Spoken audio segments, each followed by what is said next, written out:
Spoilers ahead. Watch out and take care. The movie starts with Tom sleeping on his couch. As he wakes up, he goes to the window of his room and spots a thief trying to steal someone's car. Tom right away goes UT and confronts them. He warns them to go away, but they do not listen, and a fight occurs. He beats the thieves up very badly and tells them that if he ever saw them again, he is going to kill them. Tom gets out of there, but the next day, the news spreads that Tom beat up some innocent boys very badly. Now, the media is targeting him and his whole department after this incident. The department is worried about Tom, so they send him to a counselor for some counseling, but Tom is rude to even the counselor, and he starts to smoke in front of him. When the man tries to stop him, he goes on to threaten the counselor and gets back to the police station.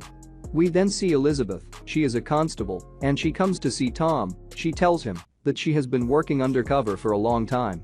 She was on a mission against the drug dealers, so she had to take drugs undercover in order to show the dealers that she is one of them.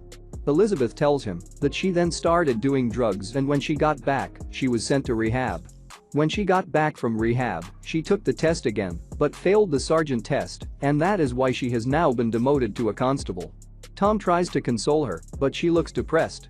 Tom then goes to see Bruce Roberts, who is a chief inspector and who works alongside Tom. His wife has just died, and as they go to see her body, Bruce gets really upset, and Tom then takes him to a bar.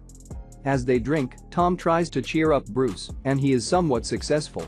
In the next scene, we see a lady police officer walking on the road, and as she walks on, a man in a hood comes in front of her and shoots her.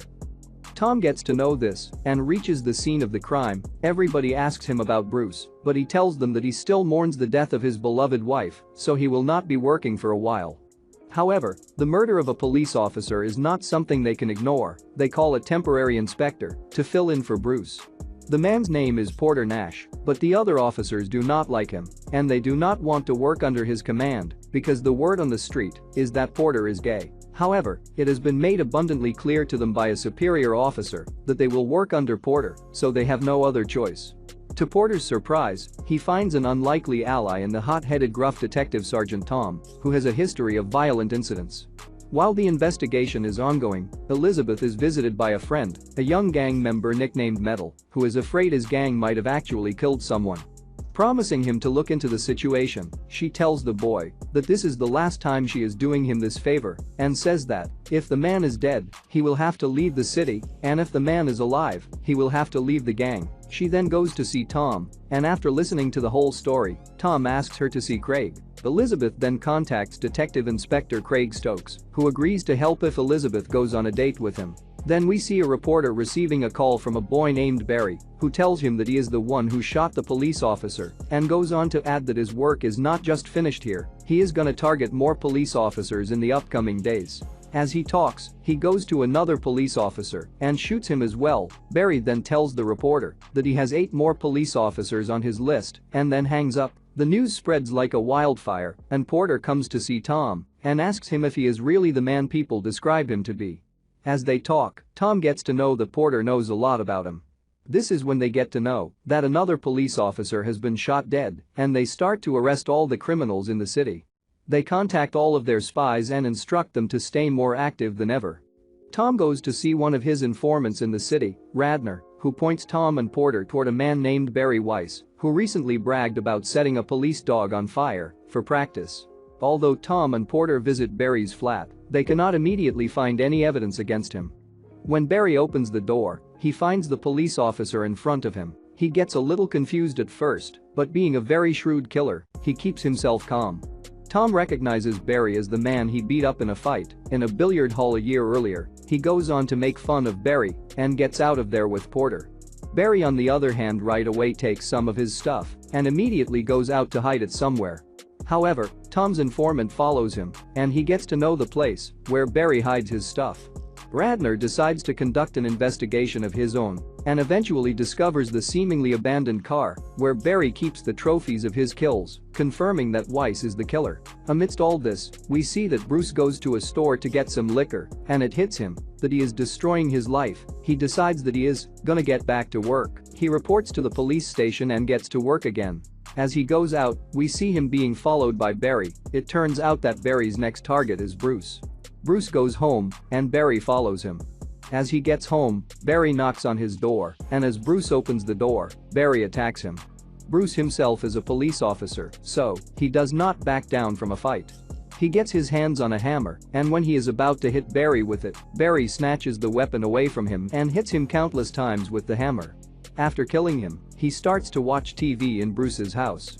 He steals his uniform and gets out of his house. Barry calls the reporter again and tells him that he has killed the third police officer, Bruce. He then tells the reporter that he wants his name to be in the press tomorrow and goes on to tell the reporter to name him Blitz. Tom then gets to know that Bruce has been killed. He is shocked because Bruce was a dear friend. On the other hand, we see Barry putting all his stuff in a boot of a car. Tom's informant, however, has been following him all along, and he has been keeping an eye on all of his actions. He goes to the car and sees Barry's stuff. The informant then calls the same reporter and tells him that he is well aware of the murderer. He then tries to make a deal with the reporter. He demands $50,000 for the whereabouts of everything that proves who is the killer. The reporter agrees and asks him where he has to come. The informant gives him the address of the parking lot. The reporter right away goes there, and the informant shows him the stuff in the car. He does not believe everything, but he does believe that this is Bruce's uniform. However, the reporter agrees to give him the money. In the meantime, Barry has been watching everything. He sees that this drunkhead has brought a reporter there. As they leave, Barry gets all the stuff out of there. Elsewhere, Elizabeth goes to see Craig and asks him if that guy is dead, but he tells her that he is alive, he just got injured. He then goes on to tell her that the man has not even revealed a name yet.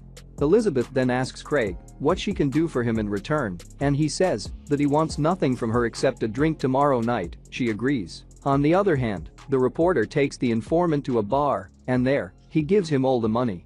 He then says that he needs to go to the bathroom.